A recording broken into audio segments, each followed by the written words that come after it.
السلام علیکم ورحمۃ اللہ وبرکاتہ۔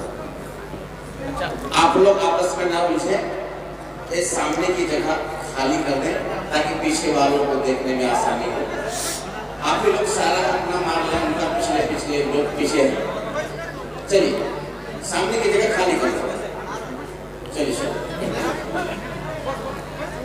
الحمدللہ نحمده ونستعینه ونستغفره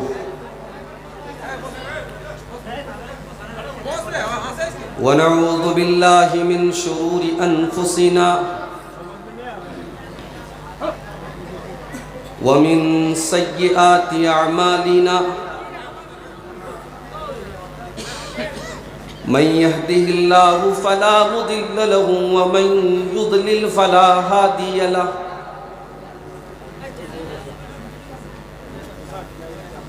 وأشهد أن لا إله إلا الله وحده لا شريك له وأشهد أن محمدًا عبده ورسوله يا أيها الذين آمنوا اتقوا الله حق تقاته ولا تموتن إلا وأنتم مسلمون يا أيها الناس اتقوا ربكم الذي خلقكم من نفس واحدة وخلق منها زوجها وبث منهما رجالا كثيرا ونساء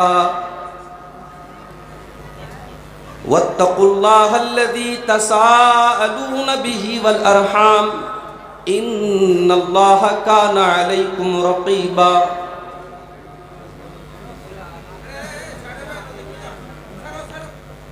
يا أيها الذين آمنوا اتقوا الله وقولوا قولا سديدا يصلح لكم أعمالكم ويغفر لكم ذنوبكم ومن يطع الله ورسوله فقد فاز فوزا عظيما أما بعد فإن خير الحديث كتاب الله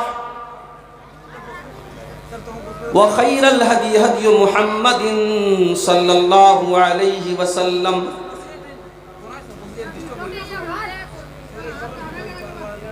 وشر الأمور محدثاتها وكل محدثة بدعة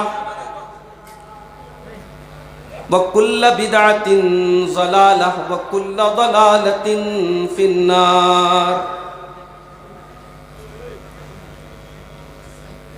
أعوذ بالله من الشيطان الرجيم بسم الله الرحمن الرحيم ألف لام ميم أحسب الناس أن يتركوا أن يقولوا آمنا وهم لا يفتنون وَلَقَدْ فَتَنَّا الَّذِينَ مِنْ قَبْلِهِمْ فَلَيَعْلَمَنَّ اللَّهُ الَّذِينَ صَدَقُوا وَلَيَعْلَمَنَّ الْكَاذِبِينَ۔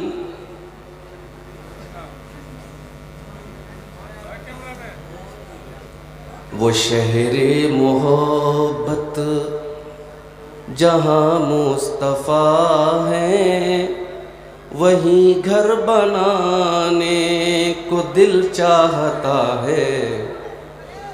وہ شہر محبت جہاں مصطفیٰ ہیں وہیں گھر بنانے کو دل چاہتا ہے۔ وہ سونے سے کنکر وہ چاندی سی میٹی نظر میں بسانے کو دل چاہتا ہے۔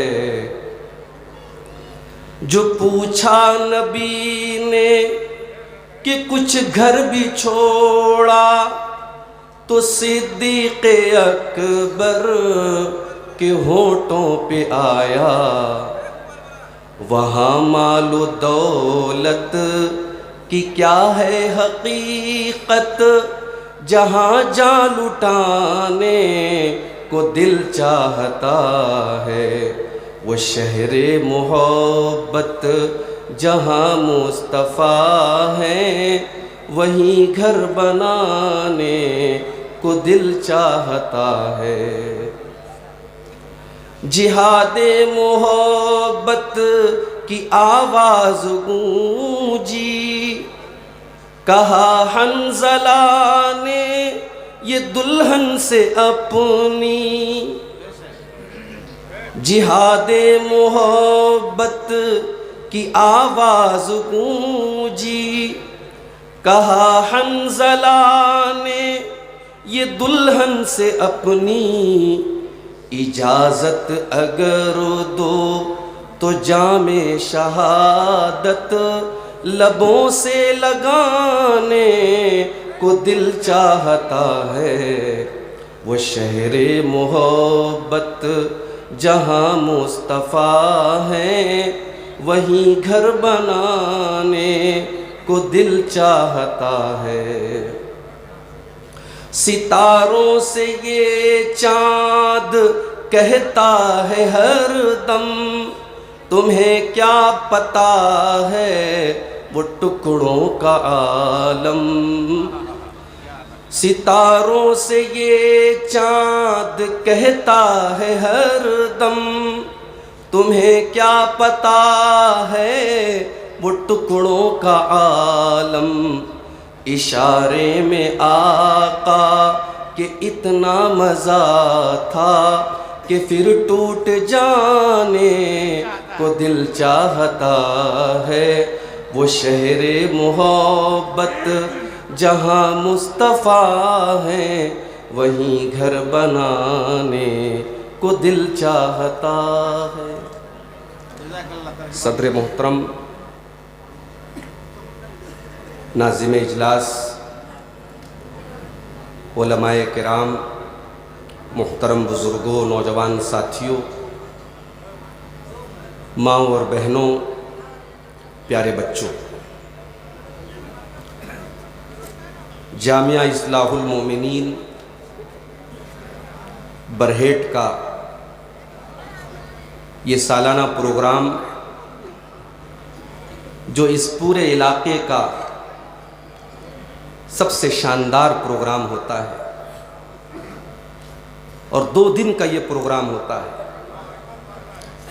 آج اس پروگرام کا پہلا دن اور اس کی آخری کڑی کے طور پر میں آپ کے سامنے حاضر ہوں۔ مجھ سے پہلے ہمارے عزیز دوست شیخ ابوالکلام سلفی حفظہ اللہ نے بڑی بہترین باتیں آپ کے سامنے رکھیں۔ امت کی برائیوں، امت میں پائی جانے والی کمزوریوں کی طرف انہوں نے اشارہ کیا۔ اللہ تعالیٰ موصوف کی باتوں پر ہم سب کو عمل کرنے کی توفیق عطا فرمائے۔ میرے بھائیوں، آج کے اس دور میں ہم اور آپ اکثر ایک چیز کو دیکھ کر کے ہمارے دل میں کھٹک پیدا ہوتی ہے۔ جب ہم یہ دیکھتے ہیں کہ لا الہ الا اللہ پڑھنے والا وہ ذلیل ہو رہا ہے اور غیر اللہ کی عبادت کرنے والا عزت پا رہا ہے۔ جو گھر اللہ کی عبادت کے لیے بنایا گیا اسے مسمار بھی کر دیا جا رہا ہے، اسے گرا بھی دیا جا رہا ہے، اسے ڈھا بھی دیا جا رہا ہے اور اس کی جگہ پر شرک کا آستانہ کھڑا کیا جا رہا ہے۔ تو سوال پیدا ہوتا ہے کہ ایسا کیوں ہو؟ کیا نعوذ باللہ ہمارا دین سچا نہیں ہے؟ کیا ہم ایک اللہ کے ماننے والے نہیں ہیں؟ کیا اسلام دین برحق نہیں ہے؟ اور اگر ایسا ہے، ہم ایک اللہ کے ماننے والے ہیں اور اسلام سچا دین ہے اور اللہ ہمارا معبود ہے، تو پھر ہمارے ساتھ ایسا کیوں ہو رہا ہے؟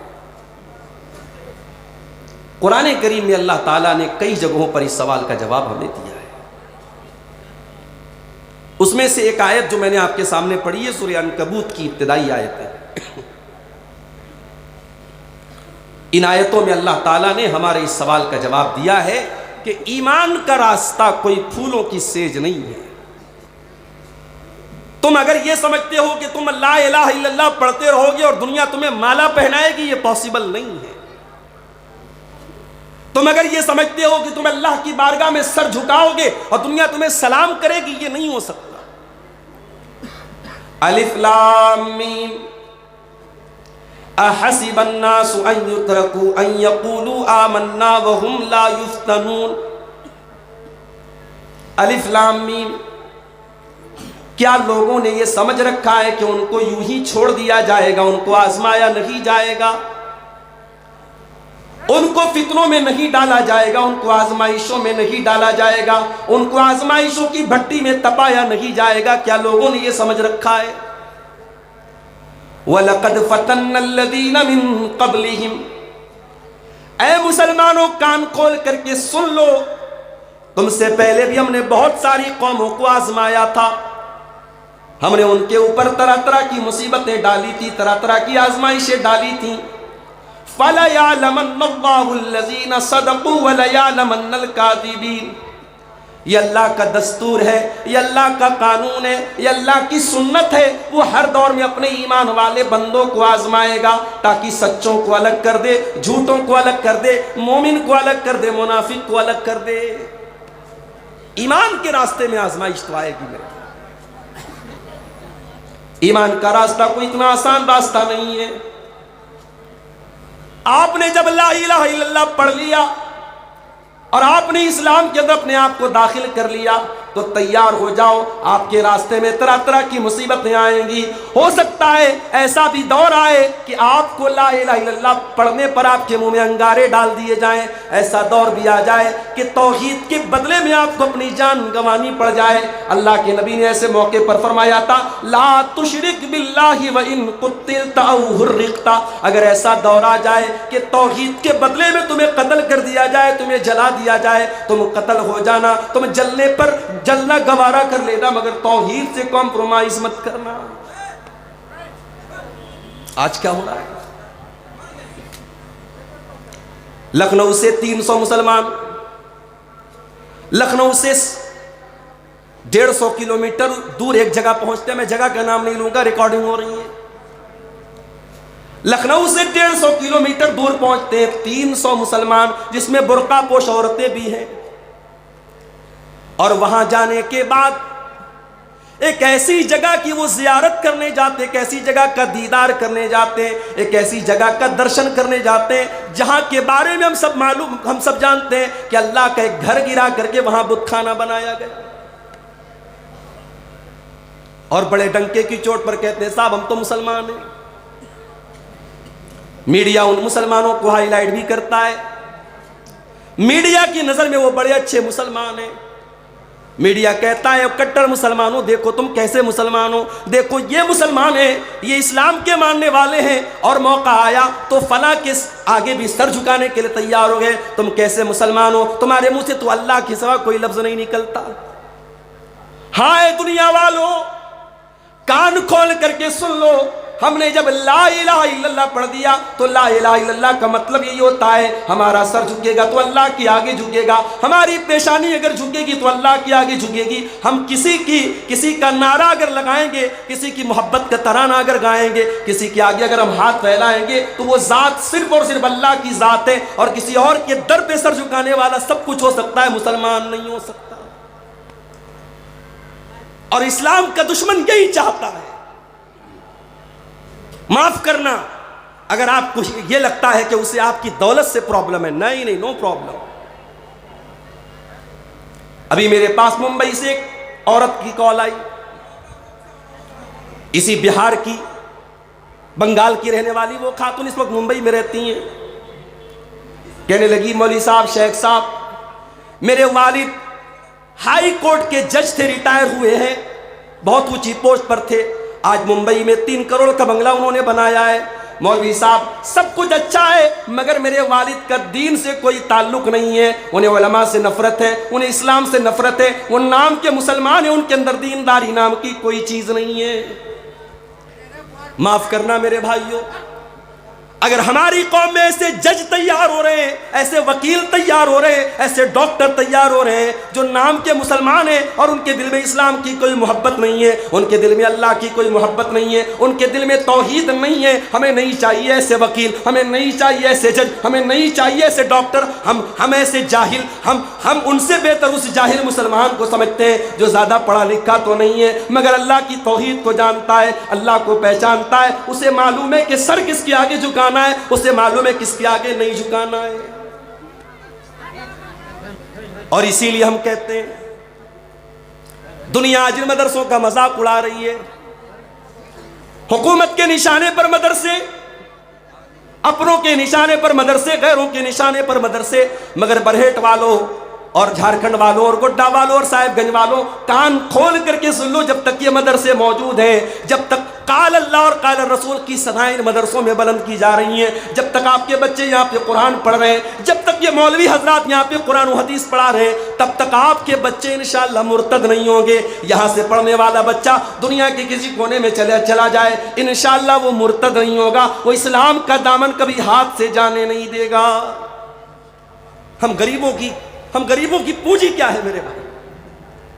ہم غریبوں کے مکان بڑے چھوٹے چھوٹے ہیں، جھوپڑ پٹیوں میں رہنے والے اور معمولی دکان چلانے والا اور مزدوری کرنے والا مسلمان بھی اگر آج اسلام کی محبت اس کے سینے میں موجود ہے، اللہ کی توحید اس کے سینے میں موجود ہے، رب کعبہ کی قسم وہ اس ارب پتی سے بہتر ہے جس نے بڑے پیسے کما لیے، جس نے بڑی پراپرٹی بنا لی، بہت بڑا بزنس سنبھال لیا، مگر گائے کو دیکھ کر کے ہاتھ جوڑتا ہے، گائے کے پیشاب کو لے کے پی جاتا ہے اور شرمگاہ کو دیکھ کر اس کی عبادت کرتا ہے۔ اس غیر مسلم سے، اس مشرک سے، اس کافر سے وہ جاہل مسلمان بہتر ہے۔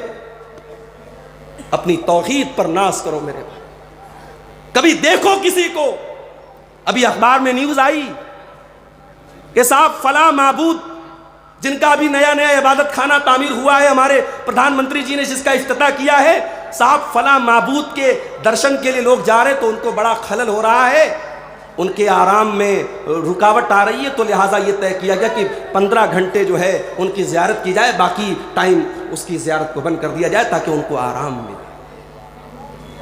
یہ یوٹیوبر لوگ سمجھ رہے ہیں میں کیوں اشاروں میں بات کر رہا ہوں، یہ بڑے خطرناک لوگ ہیں۔ اچھی بات کو کس طریقے سے صحیح غلط رنگ دے دیا جائے اور غلط تھمبنیل لگا دیا جائے، یہ کوئی یوٹیوبر سے پوچھے۔ تقریر میں جو بات نہیں آئی ہے وہ آپ کو تھمبنیل پہ ملے گی، آدمی کھولے گا یار عبدالغفار صاحب نے کیا کہا، اندر کچھ موجود نہیں ہے۔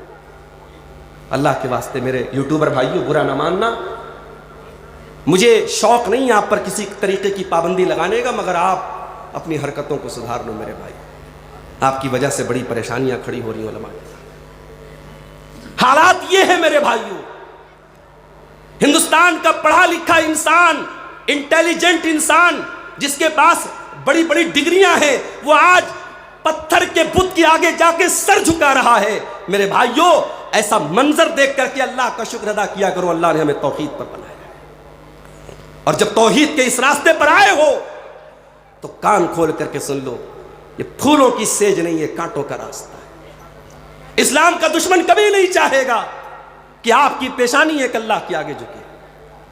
اللہ نے قرآن کے دوسرے پارے میں فرمایا وَلَا يَزَالُونَ يُقَاتِلُونَكُمْ حَتَّى يَرُدُّوكُمْ عَنْ دِينِكُمْ۔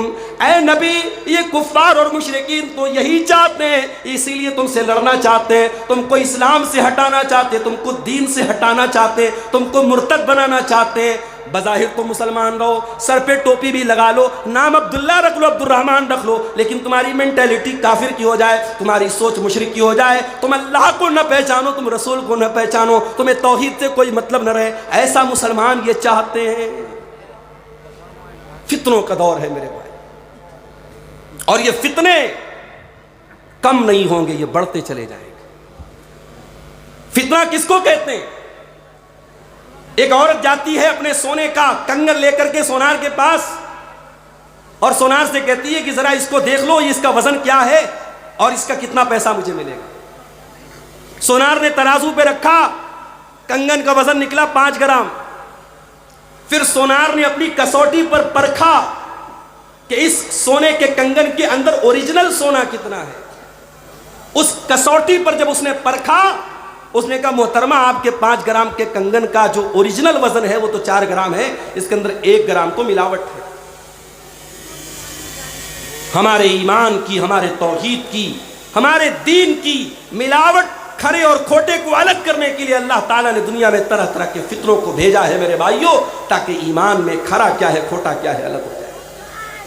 اور قیامت کے پہلے فتنے بڑھتے چلے جائیں گے۔ اللہ کے پیارے نبی صلی اللہ علیہ وسلم ایک مرتبہ مدینہ کی ایک پہاڑی پر چڑھتے ہیں، صحابہ کرام آپ کے ساتھ ہیں، بارش کا موسم ہے، بارش ہو رہی ہے اور بارش کے قطرے صحابہ کرام کے گھروں میں داخل ہو رہے ہیں۔ آپ نے فرمایا حل ترون ما ترى، اے میرے صحابہ کیا وہ منظر تم دیکھ رہے ہو جو میں دیکھ رہا ہوں؟ انی ارل فتنہ کمواقع القطر خلال بیوتکم، اے میرے صحابہ میں دیکھ رہا ہوں کہ فتنے تمہارے گھروں میں اس طریقے سے داخل ہو جائیں گے جیسے بارش کے قطرے تمہارے گھروں میں داخل ہو جاتے ہیں۔ بارش ہوتی ہے، آپ کھڑکی بند کر لیں، دروازے بند کر لیں، تب بھی بوچھار اندر آ جاتی ہے۔ اللہ کے نبی نے کیا مثال دی ہے کہ اے میرے صحابہ فتنے اس قدر آئیں گے کہ جس طریقے سے بارش کی بوندیں اور بارش کی بوچھار تمہارے گھروں میں کمرے بند کرنے کے باوجود اور دروازے بند کرنے کے باوجود اور کھڑکی بند کرنے کے باوجود آ جاتی ہے، فتنوں کی چنگاری اور فتنوں کی بوچھار تمہارے گھروں میں پہنچ جائے۔ میرے بھائیوں، آج کی میری تقریر کا عنوان یہی ہے، موجودہ دور کے بڑے بڑے فتنے کیا ہیں اور ان فتنوں سے بچنے کا راستہ کیا ہے۔ بڑا اہم ٹاپک ہے، میں جانتا ہوں رات کا آخری وقت ہے، بڑا مشکل وقت ہوتا ہے ایک مقرر کے لیے رات کو 1 بجے 1:30 بجے تقریر کرنا۔ اسے تقریر سنانے سے زیادہ اس بات کی فکر ہوتی ہے کہ نیند کا ٹائم ہے، آرام کا ٹائم ہے، لوگوں کو میں کیا سناؤں کہ وہ یہاں پہ ٹھہر جائیں، تھم جائیں، رک جائیں۔ مگر میں آج آپ کے سامنے بڑے اہم ٹاپک پر بات کر رہا ہوں، اس دور کے بڑے بڑے فتنے کیا ہیں، غور سے سنیے گا، انشاءاللہ کچھ باتیں آپ یہاں سے لے کے جائیں۔ اس دور کا سب سے بڑا فتنہ ایمان کو خطرے میں ڈالنے والی چیزوں کا فتنہ ہے۔ کبھی غور کرنا، بڑے بڑے کالجوں میں آپ کا بیٹا بھاگلپور میں پڑھ رہا ہے، آپ کی بیٹی کلکتہ میں پڑھ رہی ہے، قرآن سے دور ہے، وہ حدیث سے دور ہے، علماء سے دور ہے، دین کے علم سے دور ہے، مدرسے سے دور ہے۔ آپ کا وہ بیٹا، آپ کی وہ بیٹی، آپ کو لگ رہا ہے صاحب وہ تو میڈیکل کی تیاری کر رہا ہے، وہ تو انجینئرنگ کی تیاری کر رہی ہے، آپ کے اس بیٹے اور بیٹی کے اندر سلو پوائزن ڈالا جا رہا ہے، اسلام سے نفرت۔ آپ کی بیٹی کلکتہ میں 3 سال رہنے کے بعد جب گھر آتی ہے، اسے نقاب اچھا نہیں لگتا، اسے پردہ اچھا نہیں لگتا، باہر نکلنے لگتی ہے، ماں کہتی ہے بیٹا نقاب میں نکل، کہتی ہے ماں تو کیسی پرانے دور کی بات کرتی ہے، میں پڑھی لکھی لڑکی ہوں، میں میڈیکل کی تیاری کر رہی ہوں، میں انجینئرنگ کی تیاری کر رہی ہوں، مجھے پردہ کی کیا ضرورت ہے۔ لڑکا بھاگلپور میں میڈیکل کی تیاری کر رہا ہے، مسجد سے دور ہے، علماء سے دور ہے، دین سے دور ہے، اس کے گاؤں میں جلسہ ہو رہا ہے، لوگ کہتے ہیں چل جلسے میں چل تقریر سن لے، کہتا ہے مجھے جلسے میں جانے کی کوئی ضرورت نہیں، مجھے بہت نالج ہے۔ میرے پیارے بھائیوں، ایک بڑی تعداد میں ہمارا نوجوان ایسا تیار ہو رہا ہے جس کے دل میں نہ اللہ کی محبت ہے، نہ رسول کی محبت ہے، نہ علماء کی محبت ہے۔ ہاں وہ میڈیکل کا بہت اچھا اسٹوڈنٹ ہے، وہ انجینئرنگ کا بہت اچھا اسٹوڈنٹ ہے، وہ بہت پیسہ کما رہا ہے، وہ دنیا کا بہت بڑا جانکار ہے، اس کے پاس اپنی ڈگری کی بڑی نالج ہے، مگر دین کی اس کے پاس کوئی نالج نہیں ہے۔ اور ایسے ہی لوگوں کے بارے میں اللہ قرآن میں کہتا ہے یعلمون ظاہرا من الحیات الدنیا وہم عن الآخرۃ ہم غافلون۔ ہو لوگو تمہیں دنیا کی تو بہت نالج ہے، بہت جانکاری ہے، مگر دین کے معاملے میں تم بالکل لاپتہ ہو۔ اس آیت کی تفسیر میں امام سفیان ثوری کہتے ہیں او لوگوں، بعض لوگ اتنے عقل مند ہوتے ہیں، اتنے جینیس ہوتے ہیں، اگر وہ سونے کے سکے کو اپنے انگلی کے ناخن پر رکھ لیں تو اپنے انگلی کے ناخن پہ رکھ کر کے وہ سونے کے سکے کا وزن بتا دیں گے۔ وما کان یحسن ان یصلی رکعتین، لیکن 2 رکعت نماز پڑھنے کا اس کو طریقہ نہیں آتا ہے۔ میں دعوے کے ساتھ کہتا ہوں، میں چیلنج کے ساتھ کہتا ہوں، آج کتنے نوجوان لڑکے آپ کو مل جائیں گے، کتنی نوجوان لڑکیاں آپ کو مل جائیں گی، بڑی پڑھی لکھی ہیں، بڑی قابل ہیں، لیکن 2 رکعت نماز کا طریقہ پوچھ لو نہیں بتا پائیں گے۔ ایسی نالج کس کام کی میرے بھائی؟ معاف کرنا، کسی کو اگر یہ لگتا ہے عبدالغفار صاحب ہائر ایجوکیشن کے خلاف ہیں، اعلیٰ تعلیم کے خلاف ہیں، میڈیکل کی تعلیم کے خلاف ہیں، انجینئرنگ کی تعلیم کے خلاف ہیں، واللہ آپ نے میری بات کا مطلب نہیں سمجھا. میرا تو خود ارادہ ہے, اللہ نے توفیق دی, اپنی ایک بیٹی کو انشاءاللہ ڈاکٹر بناؤں گا اگر اللہ نے اس کے مقدر میں لکھا ہوگا. میں اعلیٰ تعلیم کے خلاف نہیں, مگر میں یہ چاہتا ہوں کہ میری قوم کا بیٹا کل جب ڈاکٹر بن کر کے آئے تو ایک مسلمان ڈاکٹر بن کر کے آئے. اس کا مقصد صرف مریضوں کی جیب سے پیسہ نکالنا نہ ہو. وہ جب مریض کا علاج کرے تو مریض کو دوا دیتے وقت کہے کہ بھائی دیکھو میں ڈاکٹر ہوں, میں تمہیں دوا دے رہا ہوں, مگر شفا دینے والا اللہ ہے. اس سے لو لگانا, اس سے دعا کرنا, اور ساتھ میں دوا کھانا, تمہیں آرام مل جائے گا انشاءاللہ. میں چاہتا ہوں میری قوم کا بیٹا IPS آفیسر بنے, پولیس کا آفیسر بنے, اور جب نماز کا ٹائم آئے مسجد کے باہر پولیس کے آفیسر کی جیپ کھڑی ہو اور وہ نماز پڑھ رہا ہو, اور دنیا دیکھے کہ ہاں ایسے بھی پولیس آفیسر ہوتے جو اللہ سے ڈرنے والے ہوتے. میں چاہتا ہوں میری قوم کا بچہ ایسا وکیل بنے جو پیسے کے لیے وکالت نہ کرے, جو حق اور انصاف کے لیے وکالت کرے, جو جج کی کرسی پر بیٹھے تو عہدے اور لالچ میں فیصلہ نہ کرے, حق اور انصاف کا فیصلہ کرے. میں چاہتا ہوں میری قوم کا بچہ ہائر ایجوکیشن حاصل کرے مگر ساتھ میں اس کے پاس دین کی بھی نالج ہو. اور اس لیے میں کہتا ہوں جلسے آپ نے بہت کرا لیے, اللہ کے واسطے اب تھوڑی سی توجہ اپنے قوم کے بچوں کو دینی تعلیم, بنیادی دینی تعلیم پر دینے پر بھی آپ ڈالتے ہیں. مدرسے تو بھائی مدرسے تو غریبوں کے ہو گئے. مدرسے میں امیر کہاں اپنے بچوں کو پڑھاتا ہے؟ جس کی آمدنی مہینے کی 20,000 ہے وہ مدرسے میں بچوں کو بھیجنا نہیں چاہتا. صاحب میرا بچہ غریب بچوں کے ساتھ نہیں بیٹھے گا, وہ کہاں بھیجے گا؟ کانوینٹ میں بھیجے گا. ابھی آپ نے ویڈیو دیکھا, راجستھان کی دھرتی پر مسلمان لڑکیاں اسکول میں سوریہ نمسکار کر رہی ہیں. اسلام والشمس والقمر تجری لمستقر لہا. اسلام کا کانسیپٹ یہ ہے کہ سوریہ کو نمسکار نہیں کرنا ہے. سوریہ اللہ کی مخلوق ہے, سورج اللہ کے حکم سے چلتا ہے, ہمیشہ پورب سے نکلتا ہے, پچھم میں ڈوبتا ہے. جس دن میرا رب کہے گا اے سورج آج تجھے پچھم سے نکلنا ہے, اسی دن قیامت قائمہ ہو جائے گی. سورج کی مجال نہیں ہے اللہ کے حکم سے سرتابی کر سکے. میرے بھائی ہم سوریہ کو نمسکار کریں. آج ہماری قوم کا بچہ سوریہ کو نمسکار کر رہا ہے. ہماری قوم کی بچیاں جا کر کے کسی غیر اللہ کی دیوی کی پرستش کر رہی ہیں. اس کے منہ سے ایسے نعرے نکلوائے جا رہے ہیں, تف ہے ہم پر, لعنت ہے ہم پر. ہمارا بچہ جاہل مر جائے, بغیر پڑھے لکھے مر جائے, یہ بہتر ہے اس بات سے کہ وہ شرک کر کے دنیا سے جائے. کانوینٹ میں ہمارا بچہ پڑھ رہا ہے. 25 دسمبر کی تاریخ آتی ہے, کرسمس کا تہوار آتا ہے, کانوینٹ میں ہمارے بچوں کو سکھایا جاتا ہے. سانٹا کلوز آتا ہے, بچوں کو چاکلیٹ دیتا ہے. بچے کے دماغ میں فٹ کیا جا رہا ہے آج چاکلیٹ مل رہی ہے. کیوں مل رہی ہے بھائی؟ آج کرسمس ہے. یہ کرسمس کیا ہے؟ آج گاڈ کو بیٹا پیدا ہوا ہے. آپ کے بچے کو سکھایا جا رہا ہے کہ آج گاڈ کے بیٹے کا برتھ ڈے ہے. اللہ اکبر. ہم جس اللہ کی عبادت کرتے ہیں اس کا کوئی بیٹا نہیں ہے. قل هو اللہ احد اللہ الصمد لم یلد ولم یولد ولم یکن له کفوا احد. وہ اللہ ایک ہے, وہ اللہ بے نیاز ہے, اس کا کوئی بیٹا نہیں, وہ کسی کا بیٹا نہیں, کوئی اس کے برابر نہیں. اپنے بچوں کو دین کی تعلیم دو میرے بھائیوں. اپنی مسجدوں میں اچھی تنخواہ پر علماء کو مکتب میں پڑھانے کے لیے رکھو. اور آپ کا جو بچہ کانوینٹ میں جاتا ہے, آپ کی جو بچی اسکول میں جاتی ہے, 1 گھنٹے کے لیے صحیح, 1.5 گھنٹے کے لیے صحیح, 2 گھنٹے کے لیے صحیح, اپنے بچوں اور بچیوں کا مکتب کا انتظام کرو. اور اگر آپ کو نہیں سمجھ میں آتا ہے, چلو میرے ساتھ حیدرآباد کی سرزمین پر, چلو میرے ساتھ بنگلور کی سرزمین پر, چلو میرے ساتھ ممبئی کی سرزمین پر, میں دکھاتا ہوں آپ کو. اسکول میں پڑھنے والے بچے مسجدوں میں 1 گھنٹہ آ کے پڑھتے ہیں اور ان کو ساری نماز کی دعائیں یاد ہیں, ان کو عقیدے کی موٹی موٹی باتیں یاد ہیں, انہیں معلوم ہے اللہ کون ہے, انہیں معلوم ہے رسول کون ہے, انہیں معلوم ہے صحابہ کون ہے. میرے بھائیو اپنے بچوں کو یہ تعلیم دلاؤ. فتنوں کا دور ہے. حالات اس لیول پر پہنچ گئے. ہمارے اتر پردیش کے بریلی شہر میں 8 سال مدرسے میں پڑھنے والی بچی, اس کے بارے میں نیوز آئی کہ صاحب وہ غیر مسلم ہو گئی, مرتد ہو گئی. اچھا اللہ کا شکر ہے کہ اس لڑکی کا تعلق ایسے مسلک سے تھا جس مسلک کے لوگوں نے باقاعدہ اسٹیج پر یہ نظمیں پڑھی ہیں کہ میں ہندو تو ہوں وہابی نہیں ہوں.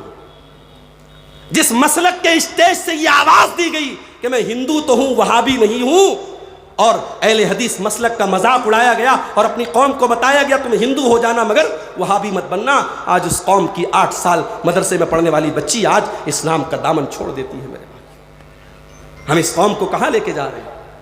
ابھی آپ نے وہ ویڈیو بھی دیکھا ہوگا فیس بک پر، ایک مسلمان کو دوسرے مسلمان لوگ پکڑتے اور کہتے بول اعلی حضرت زندہ باد، بول وہابی مرد آباد، بول فلاں کافر. اس مسلمان کو دوسرے مسلمان لوگ پکڑ کر کے اس سے یہ نعرے لگواتے ہیں. اگر یہی اسلام ہے تو جب ہمارے مسلمان کو غیر مسلم پکڑ کر کے اپنے مذہب کا نعرہ لگواتا ہے اور اس کی جو ہے موب لنچنگ کرتا ہے تو ہم کیوں روتے ہیں؟ وہی کام کو اپنے مسلمان بھائی کے ساتھ نہیں کر رہے. نفرت کی یہ پاٹھ شالائیں بند کر دو میرے بھائی. تمہارے نبی نے بڑے پتھر کھائے ہیں مگر دلوں کو جوڑا ہے. تمہارے نبی نے بڑی تکلیفیں سہی ہیں مگر دلوں کو جوڑا ہے. تم اپنی پیٹ کی دکانوں کی خاطر آج لوگوں کو توڑ رہے ہو. آج میڈیا میں آپ دیکھیں، میڈیا والوں کو اچھی طریقے سے پتا ہے کہ مسلمانوں میں کتنے سیکٹ ہیں، کتنے فرقے، کون وہابی ہے، کون دیوبندی ہے، کون بریلوی ہے، کون شیعہ ہے، سب پتا ہے میڈیا والوں کو. میڈیا والے بھی بڑے ہوشیار ہیں. دوسرے مسلک کے علماء کو مائک لگا کے ان کے منہ میں مائک ڈال کے پوچھا بتائیے آپ کا فلاں مسلک کے بارے میں کیا کہنا ہے، ان کے بارے میں کیا کہنا ہے، ان کے منہ سے اگلوانا چاہتے ہیں. میرے بھائیو، اتحاد پیدا کرو. اور آؤ، جب اتحاد کی بات آئی ہے میں قرآن کی وہ آیت آپ کے سامنے پڑھتا ہوں. اتحاد اگر پیدا کرنا ہے، یونٹی پیدا کرنا ہے، ایکتا پیدا کرنا ہے، قرآن نے طریقہ بتا دیا. وَاعْتَصِمُوا بِحَبْلِ اللَّهِ جَمِيعًا، تم اللہ کی رسی کو مل کر کے تھام لو. وَلَا تَفَرَّقُوا، اور آپس میں فرقوں میں نہ بٹنا. آپس میں تم اختلاف نہ کرنا، تم فرقہ بندی نہ کرنا. تمہیں اگر ایک ہونا ہے، تمہیں متحد ہونا ہے تو اللہ کی رسی کو تھام لو. اے اللہ تیری رسی کیا ہے؟ آؤ اللہ کے نبی سے پوچھتے ہیں، اے اللہ کے نبی اللہ کی رسی کیا ہے؟ آپ نے فرمایا انی قد ترکت فیکم شیئین لن تضلوا بعدہما، میں 2 چیزیں تمہارے بیچ میں چھوڑ کے جا رہا ہوں، جب تک تم ان کو تھامے رہو گے کبھی گمراہ نہیں ہو سکتے. ایک اللہ کی کتاب اور ایک اس کے نبی کی سنت ہے. ابھی آج جمعہ میں نے تیتریا میں پڑھایا، راستے میں مڈرو میں رکا. ایک صاحب پوچھنے لگے مولوی صاحب شب برات کا روزہ رکھنا کیسا ہے؟ اہل حدیث پوچھ رہا ہے کہ شب برات کا روزہ رکھنا کیسا ہے. نوٹ کر لو میری بات، شب برات نام کی کوئی چیز ہی نہیں ہے اسلام میں. 15 شعبان کی رات کی فضیلت میں، اس دن روزہ رکھنے کی فضیلت میں کوئی صحیح حدیث نہیں آئی. ہاں، شعبان کا مہینہ، اس مہینے کے بارے میں اللہ کے نبی کی صحیح حدیث ہے کہ سال بھر کے جو اعمال ہوتے ہیں بندوں کے، وہ اللہ کے سامنے اسی مہینے میں پیش کیے جاتے ہیں. اس لیے اللہ کے نبی رمضان کے بعد اگر سب سے زیادہ کسی مہینے میں روزہ رکھتے تھے تو شعبان میں رکھتے تھے. شعبان کا مہینہ اسٹارٹ ہو چکا ہے، آپ روزہ رکھیے، جتنا روزہ رکھ سکتے رکھیے. ہاں، اگر آپ 1 تاریخ سے لے کے 15 تاریخ تک آپ نے روزہ نہیں رکھا ہے تو 15 کے بعد مت رکھیے، کیونکہ 15 کے بعد آپ رکھیں گے تو رمضان کے روزے پر اثر پڑے گا. ہاں، اگر آپ شروع سے رکھتے چلے آئے تو پورے شعبان میں آپ رکھ سکتے ہیں، کوئی حرج کی بات نہیں. لیکن خاص طور سے 15 شعبان کا روزہ رکھنا یہ صحیح نہیں ہے. اختلاف اگر ہو رہا ہے اس کو آپ قرآن و حدیث سے دور کیجیے. رجب کا مہینہ گزرا، 27 رجب کی تاریخ آئی، بہت سارے لوگ 27 رجب کو ایک نماز پڑھتے ہیں صاحب، صلاۃ الفیہ، 1000 رکعت نماز. روزہ رکھتے ہیں، کہتے ہیں اس دن روزہ رکھنے سے گناہ معاف ہو جاتے ہیں. ہمارے علماء بیٹھے، پوچھو ان سے، معراج کا واقعہ آیا پیش اللہ کے نبی کے ساتھ، لیکن کون سے مہینے میں آیا، کون سی تاریخ میں آیا، کوئی کنفرمیشن نہیں ملتا ہے، کوئی تاریخ نہیں ملتی ہے. سیرت کی کتابیں کہتی ہے بہت اختلاف ہے. آپ نے تاریخ مقرر کر دی. میرے پیارے ساتھیو، آج یہ اختلاف بھی امت کے لیے بہت بڑا فتنہ بن چکا ہے. اپنے اختلافات کو دور کرو اور آؤ اللہ کے نبی کی سپریم کورٹ میں لے کر کے آ جاؤ. یہ وہ سپریم کورٹ ہے جس کے ڈیسیزن کو ٹھکرانے والا مومن ہی نہیں رہ جائے گا. اللہ قرآن میں فرماتا ہے فَلَا وَرَبِّكَ لَا يُؤْمِنُونَ حَتَّى يُحَكِّمُوكَ فِي مَا شَجَرَ بَيْنَهُمْ ثُمَّ لَا يَجِدُوا فِي أَنفُسِهِمْ حَرَجًا مِّمَّا قَضَيْتَ وَيُسَلِّمُوا تَسْلِيمًا. اے نبی، آپ کے رب کی قسم، یہ لوگ اس وقت تک مومن نہیں ہو سکتے جب تک اپنے سارے اختلافات میں اے نبی آپ کو اپنا جج نہ بنا لے، آپ کو اپنا فیصل نہ بنا لے اور آپ کی بات کو تسلیم نہ کر لے. مسلمان کی شان تو یہی ہونی چاہیے. مسلمان یہ پوچھتا ہے کہ صاحب رفع الیدین اللہ کے نبی اپنی زندگی کی آخری سانس تک کرتے تھے کہ نہیں کرتے تھے، مجھے دلیل لا کے دو. مسلمان یہ سوال نہیں کرتا ہے. مسلمان بس ایک سوال کرتا ہے، نبی رفع الیدین کرتے تھے کہ نہیں کرتے تھے؟ کرتے تھے، حدیث سے ثابت ہے، بس بات خلاص، میں بھی کروں گا۔